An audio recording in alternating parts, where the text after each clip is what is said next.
إن الحمد لله نحمده ونستعينه ونستغفره ونعوذ بالله من شرور أنفسنا ومن سيئات أعمالنا من يهده الله فلا مضل له ومن يضلله فلا هادي له وأشهد أن لا إله إلا الله وحده لا شريك له وأشهد أن محمدًا عبده ورسوله أما بعد فإن خير الحديث كتاب الله وخير الهدي هدي محمد صلى الله عليه وسلم وشر الأمور محدثاتها وكل محدثة بدعة وكل بدعة ضلالة وكل ضلالة في النار. أعوذ بالله من الشيطان الرجيم. بسم الله الرحمن الرحيم. يا أيها الذين آمنوا اتقوا الله حق تقاته ولا تموتن إلا وأنتم مسلمون. بسم الله الرحمن الرحيم. يا أيها الناس اتقوا ربكم الذي خلقكم من نفس واحدة وخلق منها زوجها وبث منهما رجالا كثيرا ونساء واتقوا الله الذي تساءلون به والأرحام إن الله كان عليكم رقيبا. بسم الله الرحمن الرحيم. يا أيها الذين آمنوا اتقوا الله وقولوا قولا سديدا يصلح لكم أعمالكم ويغفر لكم ذنوبكم ومن يطع الله ورسوله فقد فاز فوزا عظيما. قال الله تبارك وتعالى في القرآن المجيد. بسم الله الرحمن الرحيم. إن الذين كذبوا بآياتنا واستكبروا عنها لا تفتح لهم أبواب السماء ولا يدخلون الجنة حتى يلج الجمل في سم الخياط. وقال النبي صلى الله عليه وسلم لا يدخل الجنة من كان في قلبه مثقال ذرة من كبر. برادران اسلام،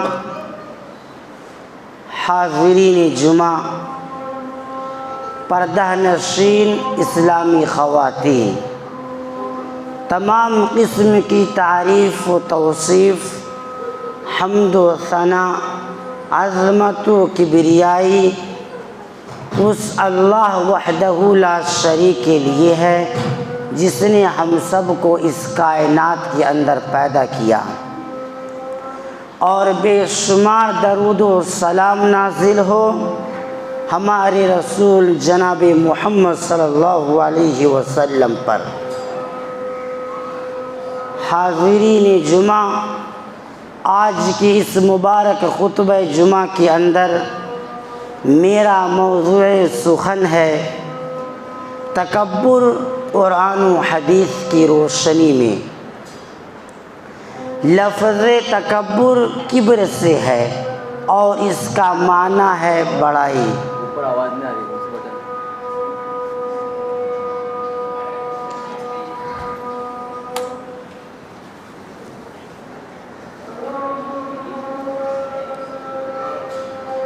لفظ تکبر کبر سے ہے اور اس کا معنی ہے بڑائی، جو کہ صرف اللہ تعالیٰ کے لیے ہے۔ اسی لیے اللہ تعالیٰ کے اسماء حسنی میں سے ایک اسم گرامی المتکبر ہے اور اس کا معنی ہے بڑائی والا۔ نیز اللہ تعالیٰ کے اسماء حسنی میں سے ایک اسم گرامی الکبیر ہے اور اس کا معنی ہے سب سے بڑا۔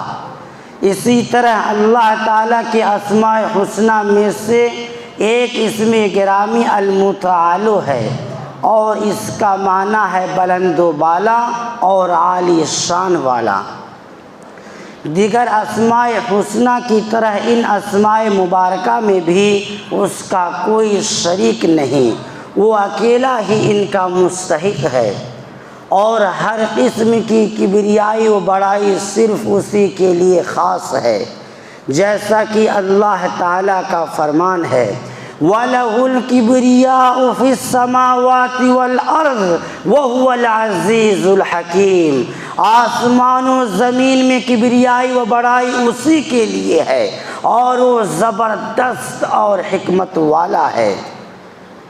اس آیت کریمہ سے ثابت ہوا کہ ہر قسم کی بڑائی و کبریائی صرف اور صرف اللہ تعالیٰ کے لیے خاص ہے، لہذا جو شخص تکبر اور گھمنڈ کرتا ہے تو وہ یہ بات یاد رکھے کہ تکبر کرنا اللہ تعالیٰ کے نزدیک شرک ہے، کیونکہ آدمی اپنے آپ کو بت بنانے اور اپنی ذات پر بھروسہ کرنے لگتا ہے۔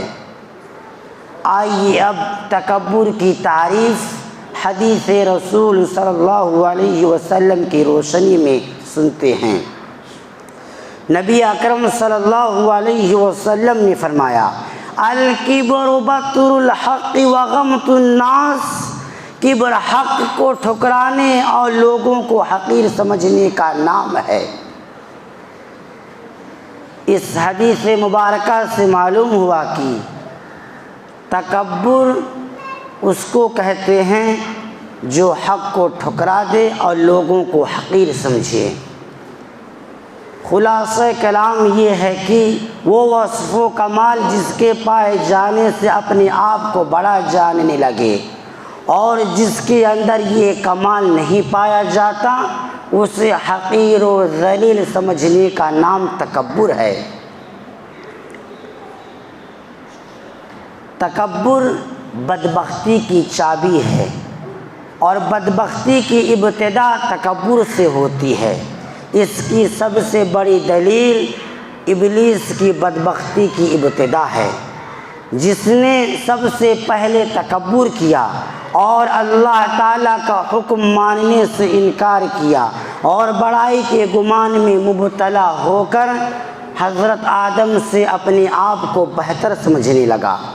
چنانچہ اللہ تعالیٰ نے اسے اپنی رحمت سے ہمیشہ کے لیے دھتکار دیا اور اسے قیامت تک کے لیے ملعون قرار دیا، جیسا کہ اللہ رب العزت کا فرمان ہے وَإِذْ قُلْنَا لِلْمَلَائِكَةِ اسْجُدُوا لِآدَمَ فَسَجَدُوا إِلَّا إِبْلِيسَ أَبَى وَاسْتَكْبَرَ وَكَانَ مِنَ الْكَافِرِينَ، اور جب ہم نے فرشتوں سے کہا کہ آدم کو سجدہ کرو تو سب نے سجدہ کیا سوائے ابلیس کے، جس نے انکار کیا اور تکبر کیا اور کافروں میں شامل ہو گیا۔ پھر جب اللہ تعالیٰ نے اس سے پوچھا ما منعک الا تسجد اذ امرتک، جب میں نے تمہیں حکم دیا تو تمہیں سجدہ کرنے سے کس چیز نے روکا؟ اس نے جواب دیا انا خیر منہ خلقتنی من نار وخلقتہ من طین، میں آدم سے بہتر ہوں کیونکہ تو نے مجھے آگ سے اور آدم کو مٹی سے پیدا کیا ہے۔ تب اللہ تعالیٰ نے جواب دیا فَاهْبِطْ مِنْهَا فَمَا يَكُونُ لَكَ أَن تَتَكَبَّرَ فِيهَا فَاخْرُجْ إِنَّكَ مِنَ الصَّاغِرِينَ، نیچے اتر یہاں سے، تیرا حق نہ تھا کہ تو اس میں تکبر کرتا، لہٰذا نکل جا کیونکہ تو ذلیل لوگوں میں سے ہے۔ نیز فرمایا فَاخْرُجْ مِنْهَا فَإِنَّكَ رَجِيمٌ وَإِنَّ عَلَيْكَ اللَّعْنَةَ إِلَى يَوْمِ الدِّينِ، نکل جا یہاں سے کیونکہ تو مردود ہے اور قیامت تک تجھ پر لعنت ہے۔ نتیجہ یہ ہوا کہ اس کی زندگی بھر کی عبادت و ریاضت خاک میں مل گئی، کیونکہ تکبر کا یہی انجام ہوتا ہے۔ حباب بحر کو دیکھو وہ کیسا سر اٹھاتا ہے، تکبر وہ بری شے ہے کہ فوراً ٹوٹ جاتا ہے۔ اور جب ہم پچھلی امتوں کے حالات و واقعات کا مطالعہ کرتے ہیں تو ہمیں معلوم ہوتا ہے کہ ان میں سے وہ لوگ جو تکبر کا ارتکاب کرتے تھے ان میں سے وہ اکثریت اپنی طرف بھیجی گئی انبیاء اور رسول علیہ السلام کی دعوت کا انکار کرتے تھے اور اپنے اندر کمزور لوگوں کو بھی ان کی دعوت کو قبول کرنے سے منع فرماتے تھے۔ چنانچہ جب حضرت نوح علیہ السلام نے اپنی قوم کو دعوت توحید پیش کی اور فرمایا وَإِنِّي كُلَّمَا دَعَوْتُهُمْ لِتَغْفِرَ لَهُمْ جَعَلُوا أَصَابِعَهُمْ فِي آذَانِهِمْ وَاسْتَغْشَوْا ثِيَابَهُمْ وَأَصَرُّوا وَاسْتَكْبَرُوا اسْتِكْبَارًا، میں نے جب کبھی انہیں تیری بخشش کے لیے بلایا تو انہوں نے اپنی انگلیاں اپنی کانوں میں ڈال لی اور اپنے کپڑے اوڑھ لیے اور اڑ گئے اور بڑا تکبر کیا۔ اور قوم عاد کے بارے میں اللہ تعالیٰ فرماتا ہے فَأَمَّا عَادٌ فَاسْتَكْبَرُوا فِي الْأَرْضِ بِغَيْرِ الْحَقِّ وَقَالُوا مَنْ أَشَدُّ مِنَّا قُوَّةً، رہی قوم عاد تو انہوں نے زمین میں ناحق تکبر کیا اور کہنے لگے کہ ہم سے بڑھ کر طاقتور کون ہے۔ تو اللہ تعالیٰ نے ان کے اس بات کا جواب یوں دیا اولم یروا ان اللہ الذی خلقہم هو اشد منہم قوہ وکانوا بآیاتنا یجحدون، کیا انہوں نے نہیں دیکھا کہ جس نے انہیں پیدا کیا وہ ان سے زیادہ طاقتور ہے اور وہ ہماری آیات کا انکار کرتے رہے۔ اسی طرح قوم ثمود کے بارے میں فرماتا ہے قال الملأ الذين استكبروا من قومه للذين استضعفوا لمن آمن منهم، صالح علیہ السلام کی قوم کے متکبر سرداروں نے ان کمزور لوگوں سے کہا اتعلمون ان صالح مرسل من ربی، جو لوگ ایمان لا چکے تھے کیا تمہیں یقینی علم ہے کہ صالح اپنے رب کی طرف سے رسول ہے؟ قالوا انا بما ارسل به مؤمنون، انہوں نے جواب دیا کہ جو کچھ انہیں دے کر بھیجا گیا ہے ہم اس پر ایمان لاتے ہیں۔ اسی طرح قوم شعیب کے متعلق فرماتا ہے قال الملأ الذين استكبروا من قومه لنخرجنك يا شعيب والذين آمنوا معك من قريتنا أو لتعودن في ملتنا، شعیب علیہ السلام کی قوم کے متکبر سرداروں نے کہا اے شعیب ہم آپ کو اور جو لوگ آپ پر ایمان لا چکے ہیں ان سب کو اپنی بستی سے نکال لیں گے یا پھر تمہیں ہمارے دین میں واپس آنا ہوگا۔ اسی طرح بنو اسرائیل سے کہا افکلما جاءکم رسول بما لا تہوی انفسکم استکبرتم ففریقا کذبتم وفریقا تقتلون، جب بھی تمہاری طرف کوئی رسول ایسی چیز لے کر آیا جسے تمہاری خواہش کے خلاف تھی تو تم نے تکبر کیا، چنانچہ رسولوں کے ایک گروہ کو جھٹلایا اور ایک گروہ کو قتل کر دیا۔ فرعون، قارون اور حامان کے بارے میں فرمایا وقارون وفرعون وحامان وَلَقَدْ جَاءَهُم مُوسَىٰ بِالْبَيِّنَاتِ فَاسْتَكْبَرُوا فِي الْأَرْضِ وَمَا كَانُوا سَابِقِينَ، قارون، فرعون اور حامان کو ہم نے ہلاک کیا جن کے پاس موسیٰ واضح معجزات لے کر آئے تو انہوں نے زمین میں تکبر کیا حالانکہ وہ ہم سے آگے بڑھنے والے نہ تھے۔ یہ حال تھا پچھلی امتوں کے تکبر کا جو ہم نے بیان کیا اور ان کے انجام بھی۔ اسی طرح کفار مکہ کو جب رسول اکرم صلی اللہ علیہ وسلم نے دعوت توحید پیش کی تو انہوں نے بھی تکبر کیا۔ اللہ تعالیٰ نے ان کے بارے میں فرماتا ہے انہم کانوا اذا قیل لهم لا الہ الا اللہ یستکبرون، جب انہیں کہا جاتا ہے کہ اللہ تعالیٰ کے سوا کوئی معبود برحق نہیں تو وہ تکبر کرتے ہیں۔ یقولون اِنَّا لَتَارِكُوا آلِهَتِنَا لِلشَّاعِرِ مجنون، اور کہتے ہیں کیا ہم اپنے معبودوں کو ایک مجنون شاعر کی خاطر چھوڑ دیں؟ اللہ تعالیٰ ان کا جواب دیتا ہے بل جاء بالحق وصدق المرسلین انکم لذائق العذاب العلیم، بلکہ وہ رسول حق کو لائے ہیں اور انہوں نے رسولوں کی تصدیق کی ہے، یقیناً تمہارے لیے دردناک عذاب کا مزہ چکھنا ہے۔ یہ مکہ کے کافروں کا حال تھا۔ اسی طرح جب رسول اکرم صلی اللہ علیہ وسلم ہجرت کر کے مدینہ منورہ تشریف لائے تو یہاں آپ صلی اللہ علیہ وسلم کو یہودیوں کا اور منافقوں کا سامنا کرنا پڑا۔ منافقین لوگ جو ظاہری طور پر مسلمان ہونے کا دعویٰ کرتے تھے لیکن اپنے دلوں میں کفر کو چھپاتے تھے۔ اللہ تعالیٰ ان کے بارے میں کہتا ہے اذا قیل لهم لا الہ الا اللہ یستکبرون، اذا قیل لهم لا الہ الا اللہ، کہ جب ان سے کہا جاتا ہے کہ آؤ رسول صلی اللہ علیہ وسلم تمہارے لیے مغفرت طلب کریں، تو سر کو جھکا لیتے ہیں اور آپ انہیں دیکھتے ہیں کہ از راہ تکبر آنے کی وجہ سے وہ رک جاتے ہیں۔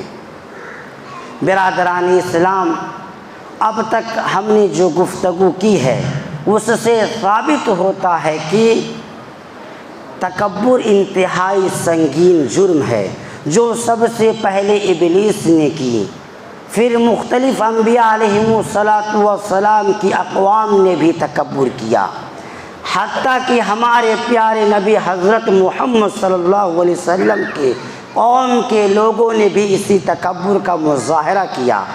معلوم ہوا کہ تکبر کافروں، مشرکوں اور منافقوں کا شیوا ہے، لہذا ایک مسلمان کو یہ زیب نہیں دیتا کہ وہ تکبر میں مبتلا ہو، بلکہ مسلمان اپنے رب کے سامنے عاجزی و انکساری کا مظاہرہ کرتا ہے۔ اسی طرح وہ رب کے بندوں کے سامنے بھی کبر و غرور، فخر کا مظاہرہ نہیں کرتا، بلکہ ہمیشہ تواضع سے کام لیتا ہے۔ آئیے اب تکبر کی چند قسموں کے بارے میں سنتے ہیں۔ نمبر 1، اللہ تعالیٰ پر تکبر کرنا، جیسا کہ فرعون اور نمرود نے اللہ تعالیٰ پر تکبر کیا اور اپنے آپ کو اللہ تعالیٰ سے بڑا جانا اور اللہ تعالیٰ کے احکامات کو ماننے سے انکار کیا۔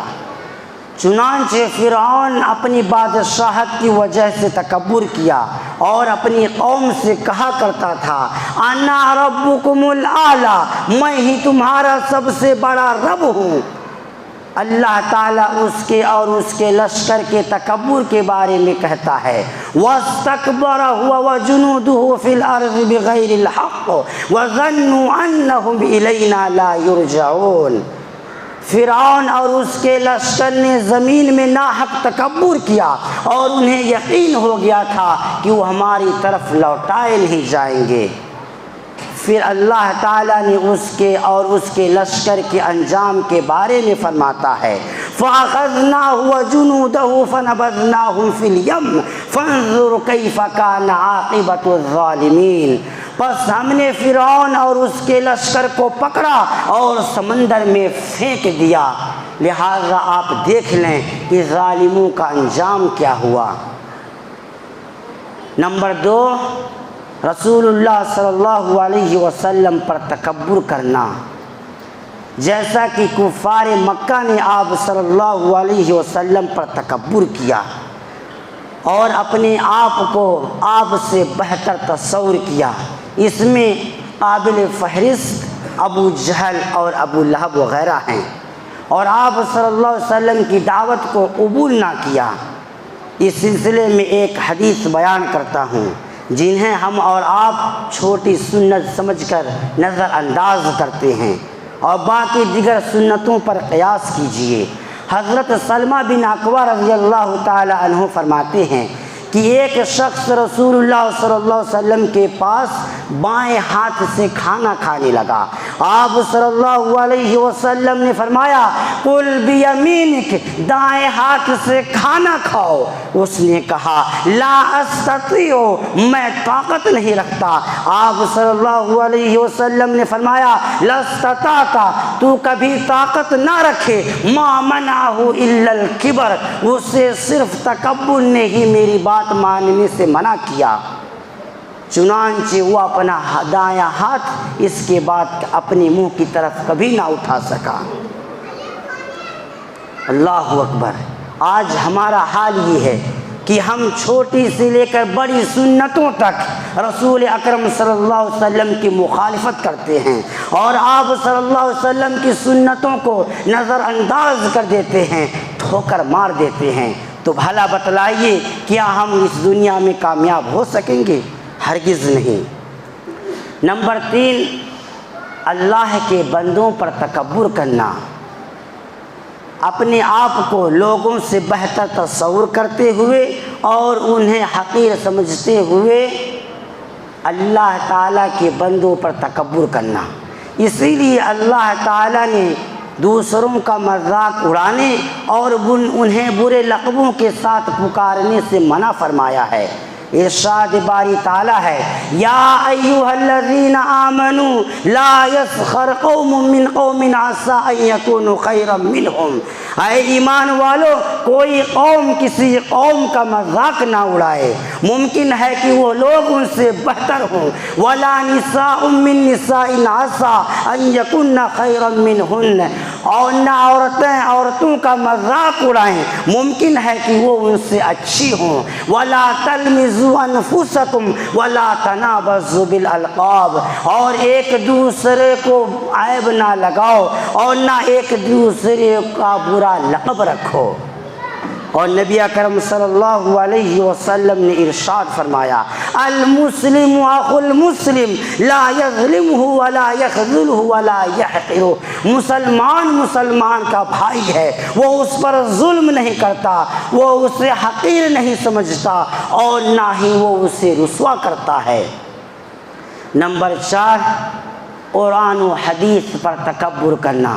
ہر مسلمان پر فرض ہے کہ قرآن و حدیث کے سامنے اپنا سر تسلیم خم کر دے اور اپنے آپ کو کتاب و سنت کے سامنے جھکا دے اور اس پر عمل کرے، اور قرآن و حدیث کے مقابلے میں کسی امام، پیر و فقیر اور مرشد کی باتوں کو ترجیح نہ دے۔ لہذا جو شخص قرآن و سنت کے احکامات کو ٹھکرا دیتا ہے اور اس پر اپنے اماموں کی باتوں کو ترجیح دیتا ہے تو وہ یہ بات یاد رکھے کہ اللہ رب العزت نے اس کے لیے دردناک عذاب تیار کر رکھا ہے۔ فرمایا، وَإِذَا تُتْلَىٰ عَلَيْهِ آيَاتُنَا وَلَّىٰ مُسْتَكْبِرًا كَأَن لَّمْ يَسْمَعْهَا كَأَنَّ فِي أُذُنَيْهِ وَقْرًا فَبَشِّرْهُ بِعَذَابٍ علیم۔ اور جب ان کے سامنے ہماری آیتیں پڑھی جاتی ہیں تو ہمارے تکبر کے اس طرح منہ پھیر لیتا ہے گویا کہ وہ سنا ہی نہیں، گویا اس کے دونوں کان بہرے ہیں،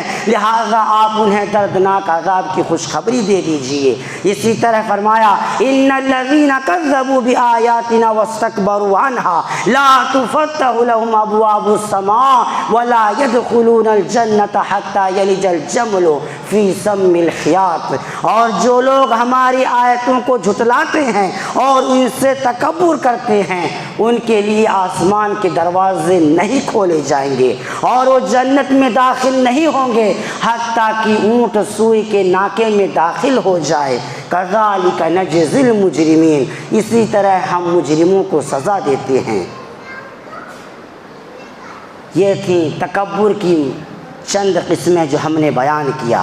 آئیے اب تکبر کی چند صورتوں کے بارے میں سنتے ہیں جن کے اختیار کرنے سے آدمی تکبر میں مبتلا ہو جاتا ہے۔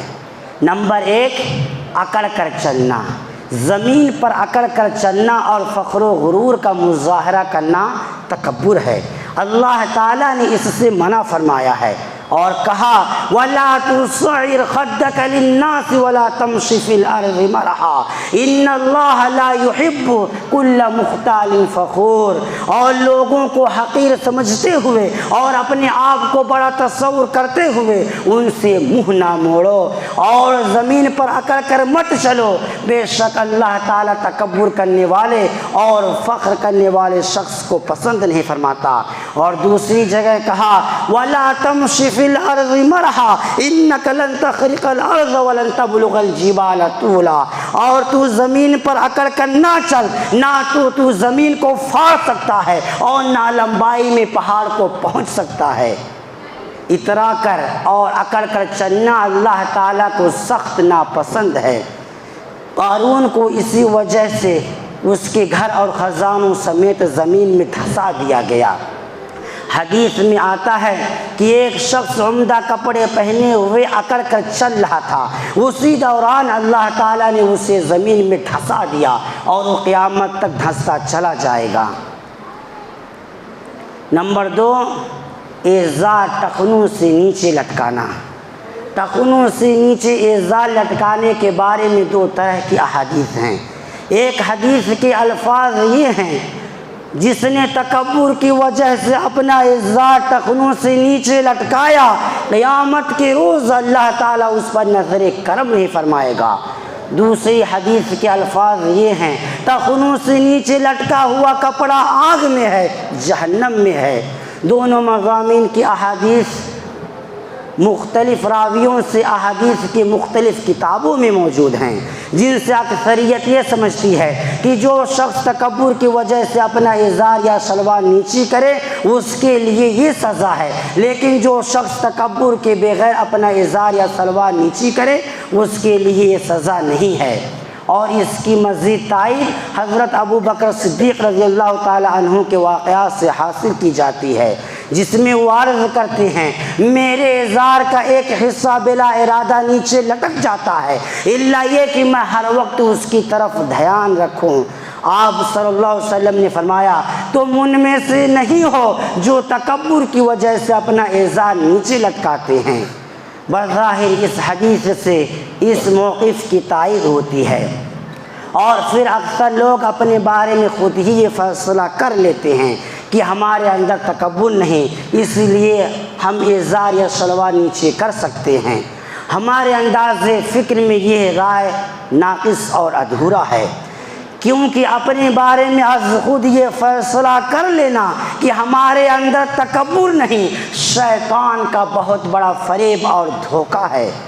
نیز رسول اکرم صلی اللہ علیہ وسلم نے ایک حدیث شریف میں خود ہی یہ وضاحت فرما دی کہ ازار یا شلوار ٹخنوں سے نیچے لٹکانا تکبر کی پہچان ہے۔ آپ صلی اللہ علیہ وسلم نے فرمایا: وَإِيَّاكَ وَإِسْبَالِ الْإِزَارِ فَإِنَّهُ مِنَ الْمُخِيلَةِ، تم ازار یا شلوار ٹخنوں سے نیچے لٹکانے سے بچو، کیونکہ اسی کا نام تکبر ہے۔ رسول اکرم صلی اللہ علیہ وسلم کی حدیث کی وضاحت کے بعد کیا کسی مسلمان کے لیے کہنے کی گنجائش باقی رہ جاتی ہے کہ ہمارے اندر تکبر نہیں؟ رسول اللہ صلی اللہ علیہ وسلم کی حدیث کو تسلیم نہ کرنا یہی تو سب سے بڑا تکبر ہے۔ کیا اس سے بڑا اور کوئی تکبر ہو سکتا ہے؟ نمبر 3، خود پسندی میں مبتلا ہونا۔ اپنے حسن و جمال، خوبصورتی اور مال و دولت کی وجہ سے خود پسندی میں مبتلا ہونا یہ بھی تکبر کی ایک صورت ہے۔ رسول اکرم صلی اللہ علیہ وسلم نے فرمایا: بینما رجل یمشی فی حلۃ تعجبہ نفسہ مرجل الجمہ، ایک آدمی اپنے لمبے لمبے بالوں میں کنگھی کی ہوئے خوبصورت عمدہ لباس پہنے ہوئے اکڑ کر چل رہا تھا۔ اذا خسف اللہ بہ فہو یتجلجل الی یوم القیامہ، اسی دوران اچانک اللہ تعالیٰ نے اسے زمین میں دھسا دیا اور وہ قیامت تک زمین میں دھستا چلا جائے گا۔ اس سے معلوم ہوا کہ اپنے میں مگن ہو جانا کہ ہم بہت اچھے ہیں یہ خود پسندی ہے، اور یہ اللہ رب العزت کو ناپسند ہے۔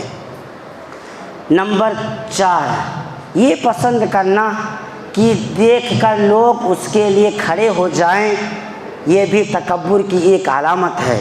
جیسا کہ آج کل اسکولوں کالجوں وغیرہ میں ہوتا ہے کہ جب ٹیچر وغیرہ آتے ہیں تو استاد کے سامنے شاگرد اسٹوڈنٹ تعظیماً کھڑے ہو جاتے ہیں، یہ تکبر ہے۔ حضرت ابو مجلس رضی اللہ تعالی عنہ فرماتے ہیں کہ حضرت معاویہ رضی اللہ تعالی عنہ آئے تو حضرت عبداللہ بن زبیر اور ابن صفوان کھڑے ہو گئے۔ انہوں نے کہا بیٹھ جاؤ، کیونکہ میں نے رسول اکرم صلی اللہ علیہ وسلم سے سنا تھا، آپ نے فرمایا من سرہ ان یتمثل لہ رجال قیامہ فَلْيَتَبَوَّأْ مَقْعَدَهُ مِنَ النَّارِ، جو شخص یہ پسند کرے کہ لوگ اس کے لیے کھڑے ہو جائیں تو اسے چاہیے کہ وہ اپنا ٹھکانہ جہنم میں بنا لے۔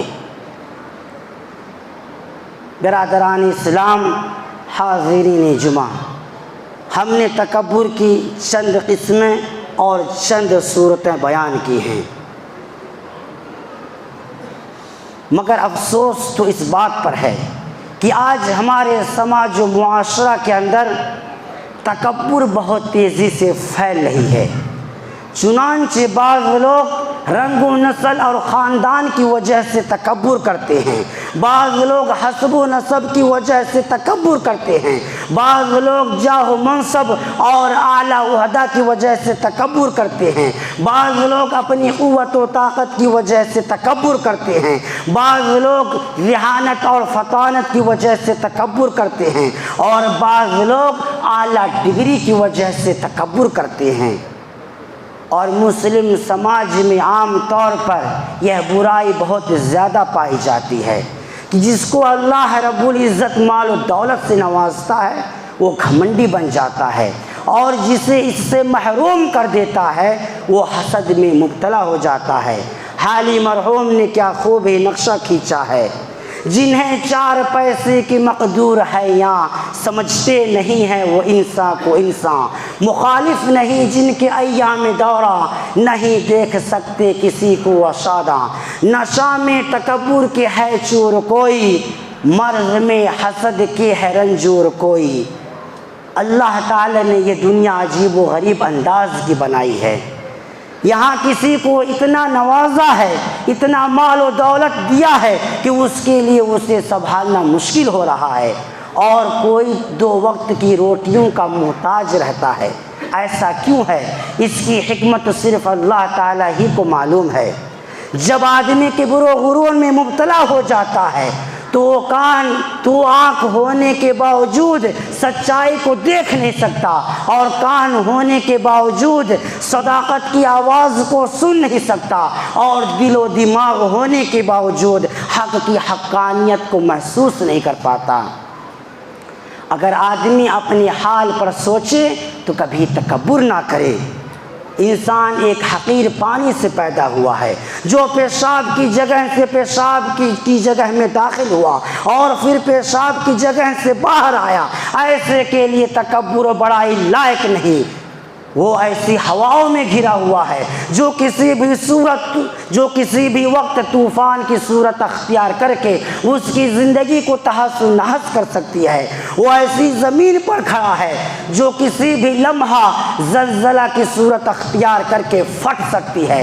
وہ جس سماج میں رہتا ہے اس میں ہر وقت اتنی عداوتیں موجود رہتی ہیں کہ ایک چنگاری ہی پورے سماج و معاشرہ کو خاک و خون کے حوالے کر سکتی ہے۔ پھر بھی تکبر یہ انسان کے لیے لائق و مناسب نہیں۔ تکبر تو رب کی شان ہے جو ہمیشہ سے ہے اور ہمیشہ رہے گا، اس میں کسی قسم کا عیب و نقصان نہیں۔ تکبر رب کی چادر ہے۔ اللہ کے رسول صلی اللہ علیہ وسلم فرماتے ہیں، اللہ تعالیٰ فرماتا ہے، الکبر ردائی والعظمت ازاری، تکبر میری چادر ہے اور عظمت میری ازار ہے۔ فمن نازعنی واحدا منہما قذفتہ فی النار، لہذا جو شخص ان دونوں میں سے کسی ایک کو چھینے گا میں اسے اٹھا کر جہنم میں پھینک دوں گا۔ اور روز قیامت تکبر کرنے والے شخص کی طرف اللہ تعالی نظر کرم نہیں فرمائے گا۔ رسول اکرم صلی اللہ علیہ وسلم نے فرمایا، ثلاثۃ لا یکلفہم اللہ یوم القیامہ ولا یزکیہم ولا ینظر الیہم ولہم عذاب علیم۔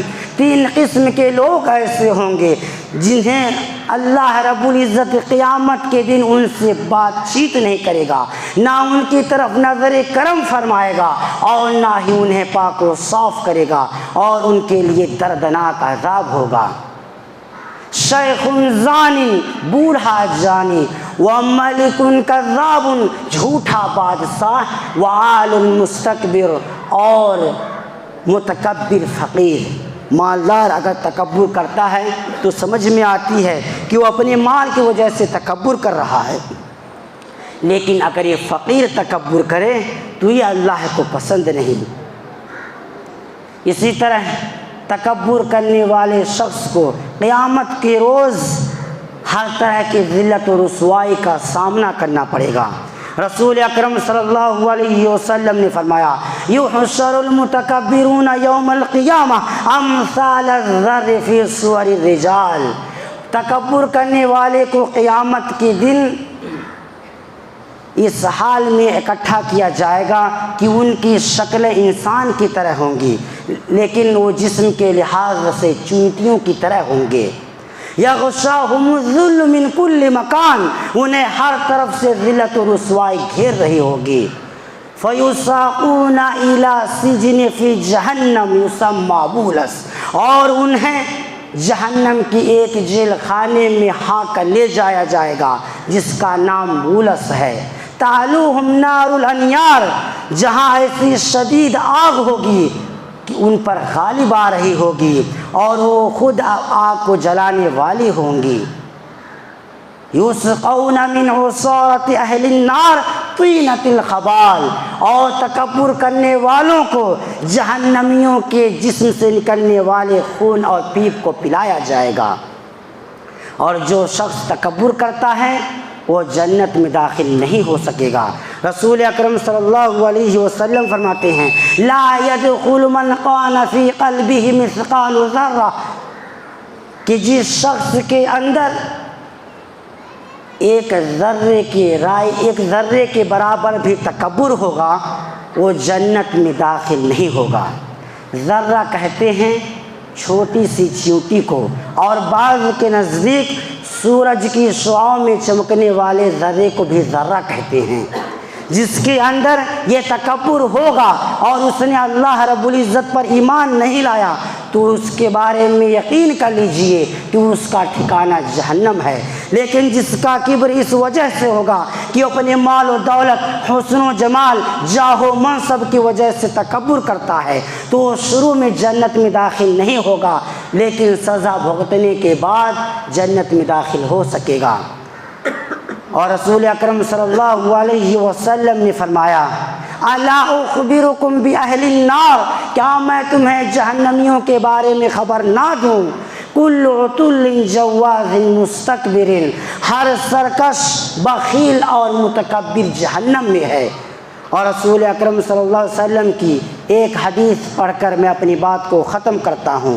آپ صلی اللہ علیہ وسلم نے فرمایا من فارق روح جسدہ وہو بریء من ثلاث یدخل الجنہ، جس شخص کے جسم سے روح اس حالت میں نکل گئی کہ وہ 3 چیزوں سے بری تھا، پاک و صاف تھا، تو وہ جنت میں داخل ہوگا۔ الکبر والدین والغلول، تکبر، قرض اور خیانت۔ لہذا اللہ رب العزت سے دعا کیجئے کہ الہ العالمین تو ہم سب کو کبر و غرور سے محفوظ رکھ۔ الہ العالمین تو ہم سب کو تواضع اور خاکساری اختیار کرنے کی توفیق عطا فرما۔ الہ العالمین تو ہم سب کو ہر قسم کی گناہوں سے محفوظ رکھ، آمین۔